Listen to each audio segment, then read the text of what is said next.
Hello, good morning সবাইকে। Welcome back once again to my YouTube channel. আজকে এই ভিডিওর মেইন পারপাসটা হচ্ছে আমি খুব কুইকলি আপনাদের সাথে একটু Google আপডেটের পরবর্তী অবস্থাটা একটু শেয়ার করতে চাই। আমার কাছে মনে হয়েছে এ যাবৎকালে Google সবথেকে ২ টি ধ্বংসাত্মক আপডেট রোল আউট করেছে। একটা ছিল product review update. Product review আপডেটটা ২ ফেজে এসছে। আরেকটা ছিল Google এর হেল্পফুল কনটেন্ট আপডেট। তো মোটামুটি helpful content update was enough to destroy all the affiliate websites যেটা কিনা Google এর অন্যান্য আপডেটের সাথে কমপ্লাই করে না বা ওরা যে রুলস অ্যান্ড রেগুলেশন সেট করেছে ওগুলোর সাথে কমপ্লাই করে না।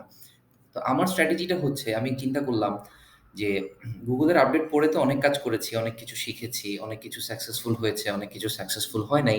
কিন্তু কেন যেন মনে হচ্ছে best learning way should be এই যে রোল আউটটা হলো, রোল আউট হওয়ার পরে যদি কোনো ওয়েবসাইট এখনো আপডেট রোল আউটে সার্ভাইভ করে যায়, দ্যাট মিনস গুগলের সার্চ রেজাল্টে সে যদি রয়ে যায়, তার মানে নিঃসন্দেহে সেই ওয়েবসাইটটা খুব ভালোভাবে গুগলের সাথে ফাইট করে টিকে আছে। আমরা যদি সেই ধরনের একটা ওয়েবসাইটকে ফলো করে এনালাইসিস করে দেখতে পারি যে ওই ওয়েবসাইটটা কি, কি স্ট্র্যাটেজি অ্যাডাপ্ট করে এপ্লাই করেছে, তাহলে হয়তো গুগলের আপডেটস, রেগুলেশনস পড়ে যতখানি উপকৃত আমরা হতাম, হয়তোবা তার থেকে একটুখানি বেশি উপকৃত হব। একটু বলে নেই আমি আমার আগের ভিডিওতে গুগলের প্রোডাক্ট রিভিউ আপডেটের অনেকগুলো সেকশন কভার করেছি। আমি জিনিসগুলো রিপিট করব না। আর্টিকেল কিভাবে সাজাতে হয় কভার করেছি। আমি জিনিসগুলো রিপিট করব না। বাট আমি আপনার সাথে কিছু এক্সাম্পল শেয়ার করব আজকে। আমি চেষ্টা করব ভিডিওটা যত দ্রুত শেষ করা যায়। Since I have some other work but uh uh আশা করি সবাই না টেনে টুনে পুরা দেখবেন যাতে করে আপনাদের উপকারে আসতে পারে। আমি প্রোডাক্ট রিসার্চ করতে একটা জিনিস দেখলাম যে let's say best quiet 3D printer. আপনারা জানেন 3D প্রিন্টার একটা ডিফিকাল্ট একটা নিশ। 3D প্রিন্টারের দাম খুব ভালো হয়, কমিশন রেটও ভালো। কিন্তু এই সায়েন্স অ্যান্ড টেকনোলজি নিশ নিয়ে একটা ওয়েবসাইট গ্রো করা খুব টাফ বিকজ আপনাদেরকে অনেক টেকনিক্যাল ক্যাপাবিলিটি নিয়ে লিখতে হয়। তো একটা মজার জিনিস দেখেন যে এই যে কোয়াইট 3D প্রিন্টার খুব ছোট ৪ শব্দের একটা লং টেইল কিওয়ার্ড। দেখেন ১ম পেইজে ১ম যেই ওয়েবসাইটটা এসছে ডোমেইন অথরিটি 44, দ্বিতীয়টা ডোমেইন অথরিটি 31, তৃতীয়টা দেখেন domain authority and page authority 1। বাকি সবগুলোর কিন্তু পিএডিএ মোটামুটি ভালো। এখানে একটা আছে পিএ ভালো কিন্তু ডোমেইন অথরিটি কম। তো হোয়াট হ্যাপেন দেখেন এই ওয়েবসাইটটা যেইটা কিনা নাম হচ্ছে ডিগ দিস আউট, এই ওয়েবসাইটটা কিন্তু খুব আ আ নিউ ওয়েবসাইট যার কারণে তার domain authority and page authority কম। সে কিন্তু গুগলের প্রোডাক্ট রিভিউ আপডেট এবং হেল্পফুল কনটেন্ট আপডেট সারভাইভ করে গিয়েছে। আমি যদি আরো কিছু কিওয়ার্ড সার্চ করি same best silent 3D printer, দেখেন বেস্ট সাইলেন্ট 3D প্রিন্টারেরও কি ৩ নম্বরে কিন্তু এই সেম ওয়েবসাইটটা আছে। আমি যদি আরেকটু দেখি বেস্ট নয়েজলেস 3D প্রিন্টার, দেখেন নয়েজলেস 3D প্রিন্টারেও কিন্তু এই সেম ওয়েবসাইটটা আছে। সো হোয়াট ডাজ ইট মিন? আমরা যদি এই ওয়েবসাইটটাকেও শুধুমাত্র স্টাডি করতে পারি, এটা আপনাকে সলিড একটা ইনফরমেশন দিবে যে এক্সাক্টলি কি করলে আপনার ওয়েবসাইটটা গুগলের সার্চ র‍্যাঙ্ক প্যারামিটারে আসবে এবং আমি আসিফ আপনাদেরকে আজকে হেল্প করব। একটু দেখে নিই আমরা এই ওয়েবসাইটের অ্যাকচুয়ালি এইজ কত? আমি একটু দেখে নিই। Domain age check. Let's see what is the um, domain age.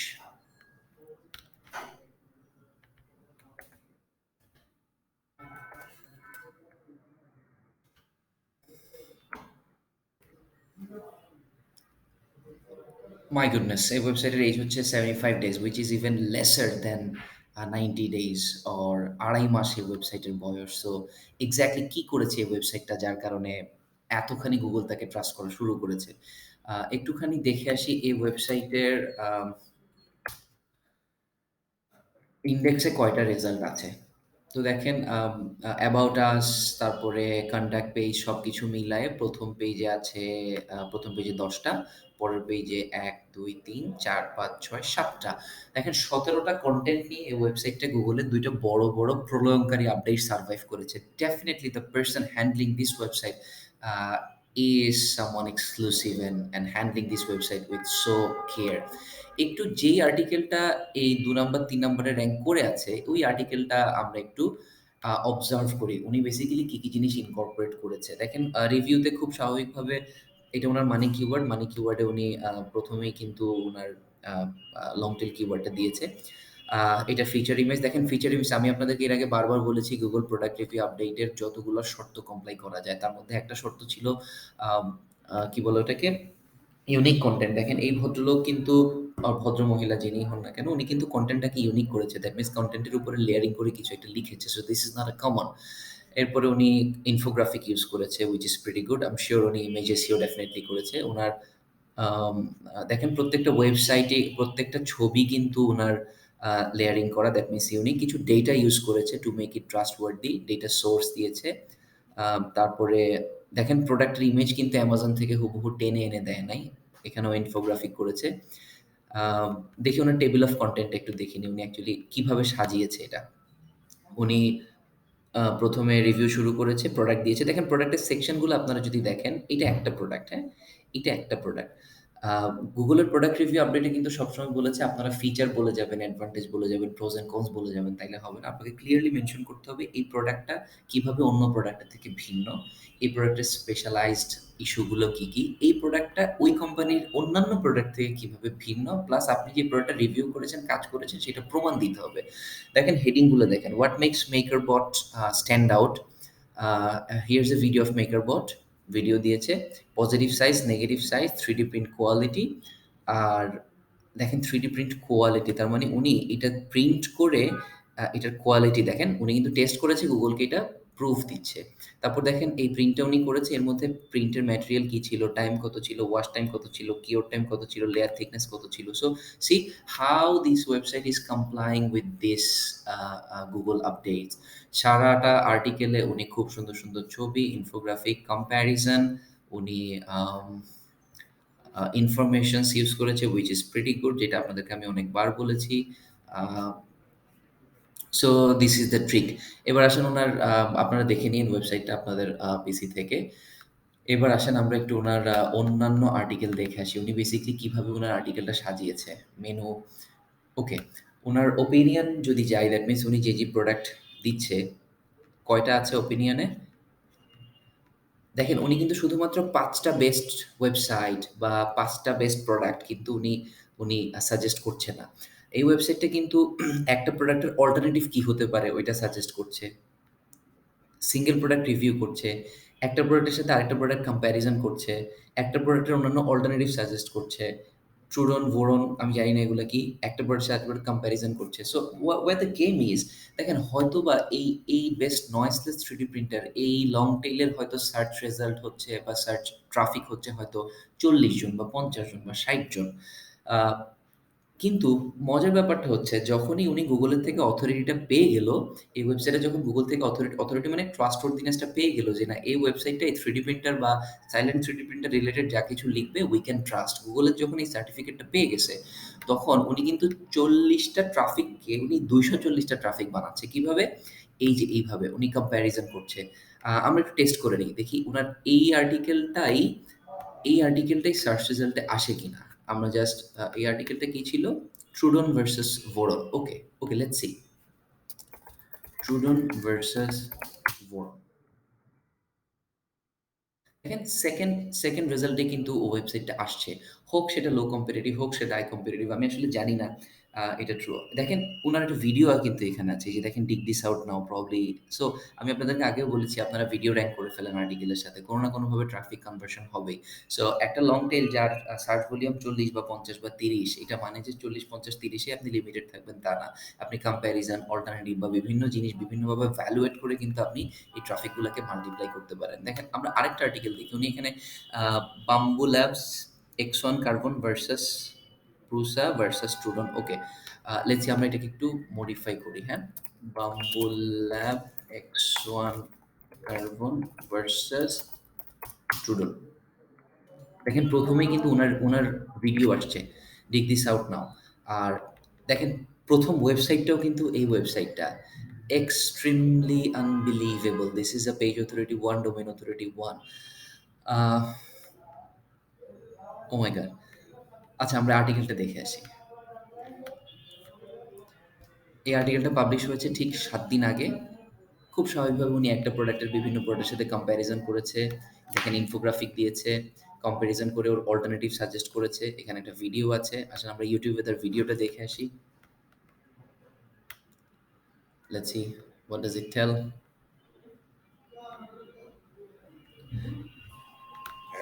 Okay. Um, আপনারা যদি ভিডিওটা দেখেন, ভিডিওটা অগাস্টের ৩০ তারিখে পাবলিশ হয়েছে অ্যান্ড লুক অ্যাট দিস! ভিডিওর ভিউ হচ্ছে ১৬০৪ টা। হোয়াট ডাজ ইট মিন? দেখেন, উনি কিন্তু ৪০ টা সার্চ ট্রাফিকে লিমিটেড নাই। উনি ঠিক এই প্রোডাক্টের আমি জানি না ভিডিও করেছে বা কারো থেকে কালেক্ট করেছে কিনা বা কোথাও থেকে চুরি করেছে কিনা, আই ডোন্ট রিয়ালি কেয়ার। এই চ্যানেলে এই ভিডিওটা ১৬০৪ টা ভিউ হয়েছে ৭ দিনে এবং আপনারা তো দেখেছেন গুগলের ফার্স্ট রেজাল্টেই চলে এসছে ভিডিওটা। So here is the game. একটা নিউ ওয়েবসাইট যে কিনা ছোট্ট একটা সার্চ ভলিউম নিয়ে কাজ করছে, ছোট্ট একটা লং টেইল কিওয়ার্ড নিয়ে কাজ করছে। সে কিন্তু এই ১৬০৪ টা থেকে যদি ২০টাও প্রোডাক্ট কনভার্সন হয়, প্রত্যেকটা প্রোডাক্টে যদি লেটস সে $৪০ করেও কমিশন হয়, আ খুব স্বাভাবিকভাবে ২০টা প্রোডাক্টও যদি সেল হয় দেখেন ৪০ দুগুণে ৮০০ দ্যাট মিনস $800 এই ৭ দিনে। Amazing, amazing job done. So this is how the affiliate marketing works. আপনাদের মনে একটা ছোট্ট প্রশ্ন আসতে পারে যে কিভাবে এই ভিডিওটা ৭ দিনে ১৬০৪ টা ভিউ পেল? Answer is simple.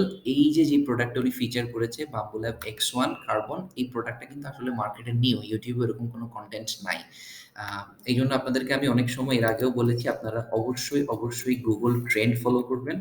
আপনার যে নিশে আপনারা কাজ করেন, ওই নিশে Google ট্রেন্ডে দেখবেন কোন মার্কেটে কোন search volume is rising condition এ আছে অথবা খুব ভালো আ মানুষের পাচ্ছে, ইনটেনশন পাচ্ছে। আমি একটু চেক করে নেই আসলে আমি যেটা গেস করছি সেটা ঠিক কিনা। আমি USA সার্চ করলাম Google ট্রেন্ডে, কিছু না দেখেন আ লেটস সি, 2nd পজিশনে আছে এটা 1000% রাইজিং অ্যানিকিউবিক ভাইপার। দেখেন, উনি কিন্তু ফিচার করেছে অ্যানিকিউবিক ভাইপার। আ দেন দেখেন X1 কার্বন 3D প্রিন্টার, এটা কিন্তু Google ট্রেন্ডের রিলেটেড কোয়েরিতে আছে। আমি যদি এটার ব্রেকডাউন করি, X1 কার্বন 3D প্রিন্টারের যদি ব্রেকডাউন করি, দেখেন অন অ্যান এভারেজ এই প্রোডাক্টটা কিন্তু ৭০-১০০ সার্চ ভলিউম আছে ওর এভারেজ এবং this is a rising topic, definitely. So this is how the affiliate marketing works. You never know আপনার ট্রাফিক ফানেল কোত্থেকে আসবে। আপনাকে যেটা করতে হবে দেখেন উনি কত সুন্দর করে বিভিন্ন সোর্স ইউজ করেছে, বিভিন্ন ছবি ইউজ করেছে। প্রত্যেকটা ছবিকে কোলাজ করে ইউনিক করেছে। So this is how we need to play. আরেকটা জিনিস আমি আপনাদের ফোকাসে আনতে চাই। Google কিন্তু তার প্রোডাক্ট রিভিউ আপডেটে বলেছে যে আপনারা যদি একটা প্রোডাক্টেরই প্রাইস অফার করেন, এটা অনেক সময় Google-এর কাছে ট্রাস্টওয়ার্দি হয় না। কাস্টমারকে সেই ফ্রিডম দিতে হবে সে যেন ডিফারেন্ট স্টোর খুঁজে তার প্রোডাক্টটা কিনতে পারে। এই দেখেন এই ভদ্রলোক কিন্তু আ ২ টো Amazon প্লাস আদার স্টোর, ২ টো স্টোর কিন্তু সাজেস্ট করছে। So this is how this website is complying with the Google's update.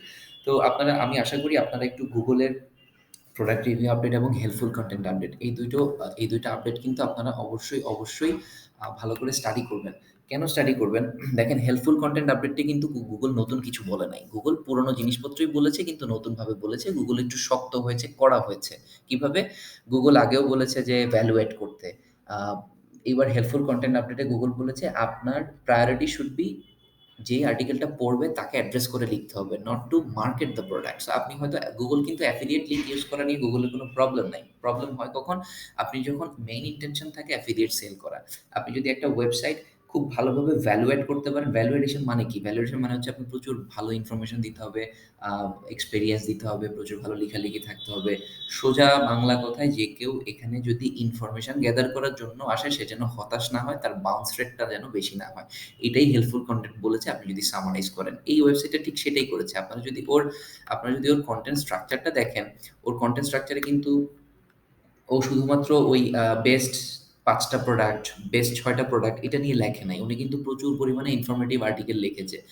এগুলাকে আপনারা আগে অনেকে আমরা পিলার কনটেন্ট বলতাম বা টপিক্যাল অথরিটি কনটেন্ট বলতাম। এই টপিক্যাল অথরিটি কিন্তু Google-এর হেল্পফুল কনটেন্ট আপডেটে খুব কি রোল প্লে করবে। আপনি চাইলেই আজকে এই ওয়েবসাইটের এই কনটেন্টগুলা কপি করে নতুন করে প্লেস করলেই ফার্স্ট সার্চ রেজাল্টে চলে আসতে পারবেন না।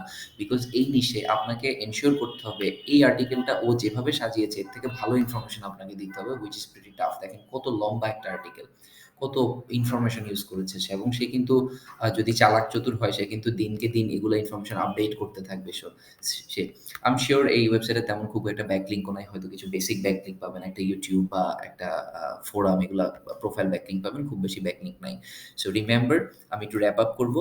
সব থেকে ইম্পর্টেন্ট হচ্ছে আপনার জন্য টপিক্যাল অথরিটি। আপনি যেই নিশটাকে চুজ করবেন ওই নিশটাকে একদম ভেঙে দেখেন, এই নিশটা কিন্তু সায়েন্স অ্যান্ড টেকনোলজি, আরেকটু যদি ভাঙেন এটা সায়েন্স অ্যান্ড টেকনোলজির আন্ডারে 3D প্রিন্টিং, আরেকটু যদি ভাঙেন 3D প্রিন্টিং এর আন্ডারে এটা একটা 3D প্রিন্টিং নয়েজ নিয়ে কথা বলে। তো সে কিন্তু প্রচুর পরিমাণে ওই 3D প্রিন্টার এবং 3D প্রিন্টার নয়েজ রিলেটেড প্রচুর পরিমাণে ইনফরমেশন দিয়েছে। দেখেন কিভাবে 3D প্রিন্টিং কস্ট রিডিউস করা যায়। সে মোটামুটি যাই লিখেছে, আমি জানি না কি লিখেছে, বাট আমার এস্টিমেশন বলে এটা 1200 থেকে 1500 ওয়ার্ডের একটা article. So this is how you need to play, to not stick to এই পার্টিকুলার প্রোডাক্ট। আপনারা যারা মাল্টি নিশ নিয়ে কাজ করতে চান, এনশিওর করবেন আগে একটা নিশ নিয়ে খুব ভালোভাবে লিখে অনেকগুলো আর্টিকেল দিয়ে টপিক্যাল অথরিটি গেইন করে আপনি এরপরে সুইচ করলে অন্য নিশে সুইচ করার কোনো প্রবলেম নাই। আরেকটা জিনিস বলে নিই, আপনারা যারা এই কাজটা করেন না, অবশ্যই কম্প্যারিজন নিয়ে কাজ করবেন, বিকজ কম্প্যারিজন ইজ সামথিং, এটা আপনার সাথে কখনো কারোর সাথে মিলবে না। কম্প্যারিজন কোনো প্রোডাক্টে যদি আপনি হেড টু হেড কম্প্যারিজন করেন, অটোমেটিক্যালি ওই প্রোডাক্টটা কিন্তু অটোমেটিক্যালি ইউনিক কন্টেন্ট হয়ে যাবে, বিকজ কম্প্যারিজন একদম হুবহু মিলে যাওয়া কিন্তু আসলে খুব টাফ। দেখেন বায়ো প্রিন্টার নিয়ে দেখেন, একটু পরপর ছবি, একটু পরপর ছবি, ছবি দিলে হয় কি বাউন্স রেটটা কম হয়, মানুষ আহ, এখানে পিনিট আইকন দিয়েছে, মানুষ খুব সুন্দর করে দেখতে পারে, শেয়ার করতে পারে, ভিডিওস আছে। তো সব মিলায় কিন্তু it is all about resource, আপনি কিভাবে রিসোর্সটাকে ইউটিলাইজ করছেন। হ্যাঁ, দিস ইজ দ্য গেম। আপনারা যেখান থেকে যে প্রোডাক্ট নিয়ে কাজ করেন না কেন, try to as much resources as you can, ভালো করে স্টাডি করেন। দেখেন বায়োপ্রিন্টিং ইন্ডাস্ট্রি অ্যানালিসিস উনি দিয়েছে, এটা কি সুন্দর একটা ইনফোগ্রাফিক। হয়তো $5 বা $10 দিয়ে উনি এটা বানিয়েছেন, হয়তো বা নিজে বানিয়েছেন, হয়তো বা কালেক্ট করেছেন, ডাজন্ট ম্যাটার, গুগল অলরেডি ওনাকে ট্রাস্ট করছে। সো উনি যা যা লিখেছেন তা কিন্তু ইনফোগ্রাফিকের মধ্যে ইনকর্পোরেট করেছেন। আমার প্রত্যেকটা ভিডিওতে আমি বারবার আপনাদেরকে একই কথাই বলি, হয়তো ভিন্নভাবে বলি, কিন্তু আপনি যদি সামারাইজ করেন আমি ঠিক এই কথাটাই বলি যে আপনারা প্রচুর ছবি ইউজ করেন, সেকশন বাই সেকশন এসইও করেন, যেই সেকশন নিয়ে কাজ করবেন। দেখেন এটা হয়তো বা H2 অথবা H3, এটাতে বায়োপ্রিন্টিং ইন্ডাস্ট্রি নিয়ে উনি লিখেছে, ছবি দিয়েছে, ছবিতে বায়োপ্রিন্টিং ইন্ডাস্ট্রি লিখেছে, এবং আপনারা যদি ইমেজ এসইও দেখেন, উনি কিন্তু এএলটি টেক্সটাও বায়োপ্রিন্টিং ইন্ডাস্ট্রি অ্যানালিসিস নিয়ে লিখেছে। So how you can do, আপনি যখন সার্চ করবেন, লেটস সে আপনি লিঙ্কডইনে একটা গ্রুপে বা ফেসবুকে একটা গ্রুপে সার্চ করবেন, আপনি কিন্তু একটা প্রোডাক্টের রিভিউ শেয়ার করতে পারবেন না, হ্যাঁ, কিন্তু আপনি খুব ইজিলি এরকম হাইপার লিঙ্ক দিয়ে আপনি কিন্তু বায়োপ্রিন্টিং ইন্ডাস্ট্রি প্রজেকশন, এই যে এই হাইপার লিঙ্কটা কিন্তু শেয়ার করে দিতে পারেন উইথ দিস পিকচার। তাইলে হবে কি, একটা গ্রুপে বা একটা ফোরামে আপনার আর্টিকেলটা অ্যাকসেপ্টেড হবে অটোমেটিক্যালি। কিন্তু রিভিউ আর্টিকেলটা দেখেন, লুজবট 3D বায়োপ্রিন্টার রিভিউ আর্টিকেলটাই মার্কেটেড হচ্ছে, কিন্তু মার্কেট হচ্ছে কোন ব্যানারে, ইন্ডাস্ট্রি অ্যানালিসিস ব্যানারে। আপনি কিন্তু রং না, আপনি টেকনিক্যালি খেলতেছেন। This is how you need to play. কে বলে অ্যাফিলিয়েট ওয়েবসাইট, নতুন ওয়েবসাইট র্যাঙ্ক করে না? অ্যাফিলিয়েটের নতুন ওয়েবসাইট 75 দিনে আমি দেখছি, এটা হয়তো বা 60 দিনে বা 50 দিনে বা 40 দিনে র্যাঙ্ক হয়েছে, I don't know. But the truth is page authority is one, domain authority is one. This is the truth. Don't be hopeless. Amazon affiliate and other affiliate market is there. Affiliate marketing তাদের জন্য না যারা AI writer দিয়ে লিখে, যারা মানুষকে দিয়ে লিখায়, যারা না বুঝে অ্যাফিলিয়েট করে, যারা শুধুমাত্র টাকা আর্ন করার জন্য অ্যাফিলিয়েট করে। If you are a blogger, if you can write, and obviously if you know how to write and structure an article, আপনি কিন্তু খুব ইজিলি অ্যাফিলিয়েট মার্কেটিংয়ে মানি আর্ন করেন। আর এই ওয়েবসাইটে রিটেন করে পরে সেল করে দিতে চান, আপনার জন্য কিন্তু অনেক কিছুই সম্ভব। So that's all from me. আমি আশা করি যা বোঝাতে চেয়েছি আপনারা অলরেডি বুঝতে পেরেছেন। There is no ending to the learning. You need to learn every day. You need to observe other websites, and you need to observe websites like this. So all the best. Wish you good luck with your affiliate marketing. Bye bye. ভালো থাকবেন।